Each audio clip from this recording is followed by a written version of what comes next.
Mike here. We're at the Festorics, or the Rolex Motorsports Reunion Show here in Monterey at Laguna Seca, and I'm here with Brandon. Hi Mike, how you doing? Great. So Brandon, we gotta start off with, how long have you been a member of the club? Exactly 1 year since Monterey last year. Okay, so you're basically a newbie, but Yes. You're not a newbie to the BMW world at all. No, the last 5 years I've had 7 BMWs. Just 7, right? Just 7. Very normal. Exactly. But so, if you remember, what was sort of the thing that got you to join the club? Actually, my arm got twisted really hard by Kyle Van Often. Yes. Yeah. You should know Kyle. Kyle's a great guy. He takes lots of pictures, very, very fantastic pictures. Absolutely. He actually took a couple pictures of the M Sport Touring that I have behind me and another topaz blue. Right, at Legends, yeah. I think I saw Kyle yesterday. Post, yes.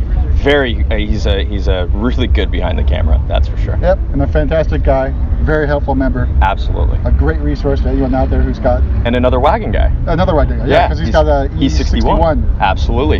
Yep. That's awesome. So I guess we'll just jump into it now. You said you had 7, so let's talk about this one behind us. So it's a E39 540. This is my latest. It's a E39. It's a 2003. The only year they produced the true M Sport Touring with the M-Tech Aero package on the car. It is a one of one. One of one. Okay. One of one in the color combo. There's 4 topaz blue cars to come into the States, or at least North America. 4. Out of the 182 cars that were the Tourings to make it in with the M Sport package on them. So basically a super rare car, more rare than a 1 Series M and M1 or whatever else you can think of. Absolutely. Which is insane. So I know there's a story behind you getting this car. I know you're a wagon aficionado. Yes. So what prompted you to get this particular 540? I have a white one as well. Not as rare as this one, but a 111 car. It actually, one of my accounts had reached out to me and said he had a Touring, and he knew I was a Touring guy, or at least a wagon guy. And he goes, I've got a very special one. It's a 6-speed swapped car. And he mentioned it had M5 bumpers front and rear. He did not mention it was an M Sport package at the time. I started probing him for questions about the car and realized it was a topaz blue. I passed on one of these cars a few years ago and helped the fellow sell that car, and unfortunately I was regretting every bit of that decision of passing on that Touring. When this one fell in my lap, it was just I had to have it. I told him I didn't believe him that he had one of these cars, and I told him if he doesn't send me pictures in 5 minutes, it doesn't exist. Right. So I immediately got an email. I responded with that email. I'll take it. Unfortunately, he didn't get that email. Oh no. A few weeks later, we were BSing with a friend of mine in Pennsylvania, and he goes, there's an M Sport up for sale up here that is 6-speed swapped. You might be interested in this wagon. I go, is it blue?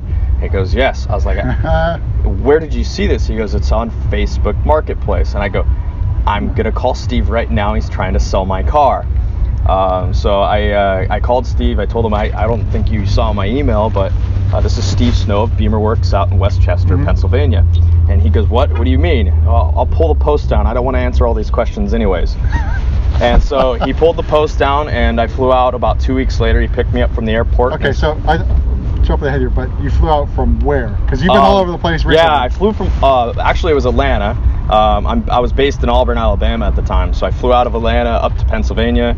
He picked me up in his 135 M Sport, white with red interior, which is one of my favorite combos. Awesome, and picks me up at the airport and shows me the car, and I had to have it. It was raining when I looked the car over and took it out for a drive, and I didn't want to stop driving it on the test drive. Unfortunately, the tags were expired, so I had to get back to the shop a little quicker than I expected. But yeah, we won't talk about how fast you went on that. No, you can't talk about that. Pennsylvania. It was within the speed limit. Oh, absolutely, always within their speed limit. But we always drive within the speed limits. Yes. With the 6-speed, these wagons are a lot of fun to drive. They never came 6-speed. No V8 wagons came with a 6-speed. Right. So for a 6-speed swap, so what did you use as the donor? It came out of another 540, a wrecked 540 car that Steve had done the work for the prior customer. Then he bought it from that customer. So I'm the 4th owner of this car. So basically out of the sedan version of this car, yes, right? Okay. Yes. It came out of another. It was actually actually it was a 540 Sport 6-speed. Okay. But all the parts, it was a used transmission. Everything else was actually factory OEM brand new. Awesome. So the pedal boxes and everything came right from BMW. Right. So fast forward, I guess, I don't know, maybe a month or two, and now you've made the decision to move back to California. And if you're not familiar with Brandon here, you can follow him at NorCal Brandon on Instagram. You had great Instagram stories and posts throughout the country. So you traversed the country back and forth like 3 times? I've done it 4 times total now. I did it with my E46. It took me 28 hours, a little over 28 hours to go 2,700 miles. You know, you could do the math. I'm not talking about the speeds. No. But I got my E46 back out there, and then I found this car, and it was a couple days after I sold my truck, I decided to move back to California. So this wagon became my truck. So I packed it with my cats and everything I own, and drove it 2,700 miles across the country. Insane. And then turned around and drove right back to Alabama within 2 days. And then I drove a different route. I took 80 that time. I 40 back to California, did the old Route 66. Ooh, nice. And then took 80, which was actually a really fun road to drive. A little slower, a little bit slower change of pace, I guess. Right. But the car, I did have a few issues with the car here and there. But really the only one that really parked the car for a real brief moment was a fuel pump in Gallup, New Mexico, on my 3rd leg of the journey. Right, and that was almost like in the middle of the night, I almost want to say, right? No, I actually broke down morning, but I worked on it all day to try to get it back together to see what the actual problem was in Gallup, New Mexico. Of course, there's not a lot for BMWs in Gallup, New Mexico. Yeah, for some strange reason, people in Texas don't buy them. I guess they had truck parts out there. You know, I mean, but they didn't have any wagon parts or any BMW parts to begin with. I was basically next to stranded. A guy named Danny Z. I can't pronounce his last name, but we'll just call him Danny Z. Danny Z. He's an E39 touring guy as well. A very nice guy. Drove from Phoenix, 4.5 hours away. Came out in the middle of the night, replaced my fuel pump, and believe it or not, he wouldn't even let me do any work on the car because he knew I had about 15 or 16 hours more to drive. So he did all the work on the fuel pump. So he let you rest up for a little bit. Exactly. And I took him out to breakfast, and he turned around and drove right back to Phoenix, Arizona to open his shop there in Mesa, Arizona that morning. So that's awesome. So BMW bringing people together, a touring guy, each other out. A touring guy helping another touring guy. Yeah, he's a gorgeous Japan Rot 540 as well. Oh wow. Yes.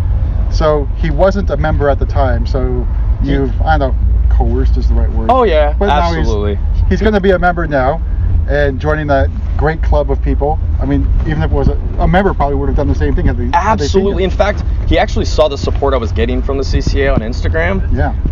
From all my friends that had reached out to see if I needed help, and he could help, and saw that we have a big BMW family going. I call it a family. But he reached out and said, "I've got a fuel pump. If not, I'll buy one from you here in Arizona. They're a little bit more common here, and I'll drive it out to you." And I couldn't thank him more for that, because I was stranded, in a little motel that wasn't exactly the best of best of creature you probably could have been murdered as well. Yeah, that definitely had a little bit of a feeling there. A little psycho feel. Exactly, it was a weird motel for sure, but it was kind of funny actually. The first night I parked it, I thought I was out of the way where nobody could see me, and then lo and behold, a beautiful bronze F30 328 was parked next to me the next morning. Yeah, what are the odds in Texas, right? 2 BMWs parked exactly. He probably saw you and said, "There's another BMW car. I might be safe." I'm safe parking next to this beautiful wagon. Yes. No, and I'm sure it looked a little odd parked back there, filled to the brim with stuff. But I know he figured it was a good spot to park. Awesome. Why don't we take a walk around, and we also talk about your issues in getting down to Legends of the Autobahn. Yeah, that was a fun one too. I seem to have my road trip fun. I call it fun, but I lost a bag about 200 miles. One of these SLS airbags failed on me, which is pretty common. It had 250,000 miles, or almost 252,000 miles on it before it failed, and I couldn't find any parts at the time. No pick and pulls had SLS cars. A couple friends of mine reached out and tried to find parts for me. Unfortunately, I had to go break into the place where my white car was being stored. Insane. At 3 in the morning. Yep. no permission, broke in. If law enforcement, if you're seeing this, please, don't press any charges or anything. It is his car. It just wasn't on his property. Yes. So I went and actually removed the airbag from my white Alpine Touring, and that was at about 4 in the morning. And then by about 6:10, I got back to San Jose and had this thing fired up and ready to go to come to Legends. So and that was Friday morning, right? It was Friday morning, right before Legends. I didn't even prep it. I didn't wipe it down. I didn't clean it. I just showed up to Legends, so I had my work cut out for me that morning. It was awesome. I think everyone there is probably glad that you made it. Absolutely. And the dedication to get there. I wasn't going to miss it. It's my second Legends, the first time with my own car. I'm honored to actually, I was invited out by a lot of the CCA crowd. They wanted to see the car. They were all rooting for you. Absolutely. And that's the family that really shows about the CCA here. It's not just a club. This is a family. It's a family in a community. I don't think you can say it better than that. So why don't we walk around a little bit more? Absolutely. This beautiful. And a lot of people never can guess the mileage on this car. A lot of people guess anywhere between 120 and 150,000 miles. The previous owners definitely took care of this car. Yeah. It's got 252,000, a little over that mileage. Original motor. Of course, the transmission is not original. Yeah. It was changed. They pulled the motor and driveline out of the car at 140,000. Did the timing chain guides, cam chain tensioners, a lot of little small things on the motor, and then did the 6-speed swap at the same time. Awesome. Yes. We go around the front and look at the. Oh yes. The tech at the front. Absolutely. The proper grill badge. Yes, of course. You gotta have your proper grill. That grill badge has been with me for about 11,000 miles driving across the country. Right, so it's killed many a bug. Oh, it is a bug killer. It loves to kill bugs. An effective bug killer. Yes. But I've had it on my E46 and then 3 trips with the E39.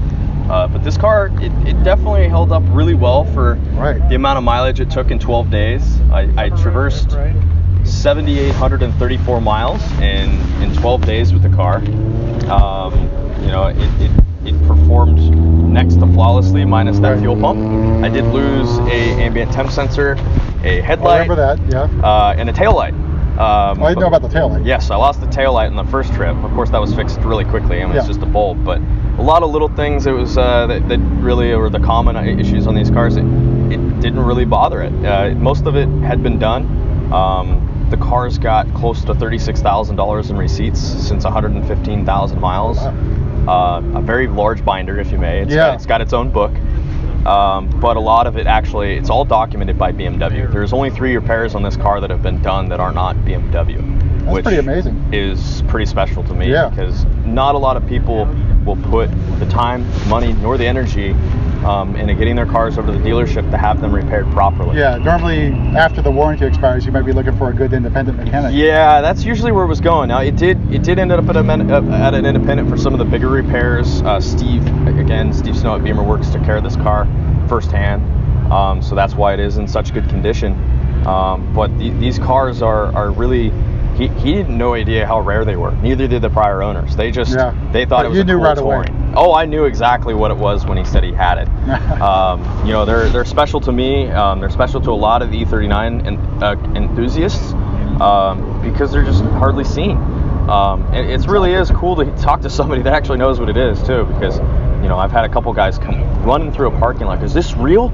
Is this a real M Sport Touring? I said, yes, it is. The bumpers came exactly how they look. A lot of people, they add the bumpers and they add the trim and they add all the goodies on the inside, and it came factory with it, which is really special. Like I said, there was only 331 of them made. That's pretty damn amazing.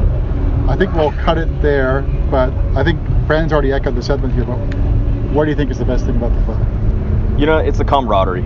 It really is.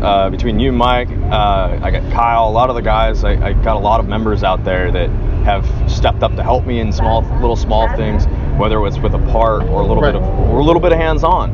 But a lot of the time it comes with knowledge. That you guys, we share knowledge, and then that's the thing that I think is the best part about this is the camaraderie, the wisdom that is shared. Right. So the cars sort of bring everyone in together, because we met at the Cars and Coffee in Portola Valley. Yes. And you save for the people. Absolutely. That's what I had a lot of fun. Actually, I was driving Jeff Cohen's old car, the E34 M5 that day. Which the one that got away. Was a special treat. The one that got away, I think. That's from Jeff. That's Paul Betancourt's car. Yes, he is clean. Well, I think the license plate on that one's clean M5. It is clean M5. And of course, it's got clean M4. He has clean M4. He's got 2 Alpine white, gorgeous Alpine white cars. That's Paul Betancourt, another Golden Gate chapter down here in the Monterey. Yeah, he's another member. I guess wasn't here. But. No, I think he is working on his house right now. Which, okay, other priorities. The other priorities, exactly. He's renovating his house, so I know he's got his hands full with that. But I'm sure if he could be here, he will. Yeah, and follow him on Instagram again, NorCal Brandon. I'll put the link down in the description of the video. But Brandon, thanks for your time and thanks for your membership. Thank you, Mike. Thank you. All right.